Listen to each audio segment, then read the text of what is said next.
સત્યના શિખર ન્યૂઝ હું છું પાયલ બામણિયા તો જોઈએ દેવગઢ બારિયા પોલીસ સ્ટેશન ખાતે ત્રણ વાત તમારી અંતર્ગત કાર્યક્રમ યોજાયો। ડીવાયએસપી મુકેશ વ્યાસના અધ્યક્ષસ્થાને કાર્યક્રમ યોજાયો હતો। કાયદાકીય જોગવાઈ અંતર્ગત લોકોને માહિતગાર કરવામાં આવ્યા હતા। દેવગઢ બારિયા પીઆઈ બીકે ચાવડા દ્વારા ટ્રાફિક ડ્રાઈવ વિશે પણ માહિતી આપી હતી। લોકોને અપીલ કરી હતી કે ટ્રાફિકના નિયમોનું પાલન કરી અકસ્માતને કઈ રીતે નિવારી શકાય તે હેતુથી સમજણ આપી હતી। 13 તુષ્કો અર્પણ કાર્યક્રમ હેઠળ 9 જેટલા મોબાઈલ ફોન 1,40,000 જેટલા રકમની મોબાઈલ પરત આપ્યા હતા। મોટી સંખ્યામાં લોકો ઉપસ્થિત રહ્યા હતા। શેખ અબ્દુલ રહેમાન, દેવગઢ બારિયા, સત્યના શિખર ન્યૂઝ, દાહોદ।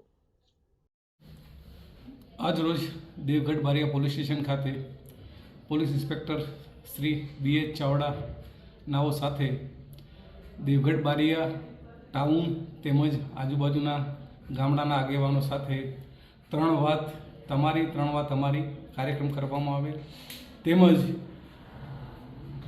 જે લોકોના મોબાઈલ ચોરાઈ ગયા હતા અને બીજી મિલકત ચોરાઈ હતી તે લોકોનો 13 તુષ્કો અર્પણ કાર્યક્રમ કરવામાં આવ્યો, જેમાં 1,41,000 રૂપિયાની બધાને વસ્તુઓ પરત કરવામાં આવી। તેમજ જે પોલીસ કર્મચારીઓએ છેલ્લા 6 મહિનામાં સારી કામગીરી કરેલ હતી તેઓને ઇનામ આપીને પ્રોત્સાહિત કરવામાં આવે।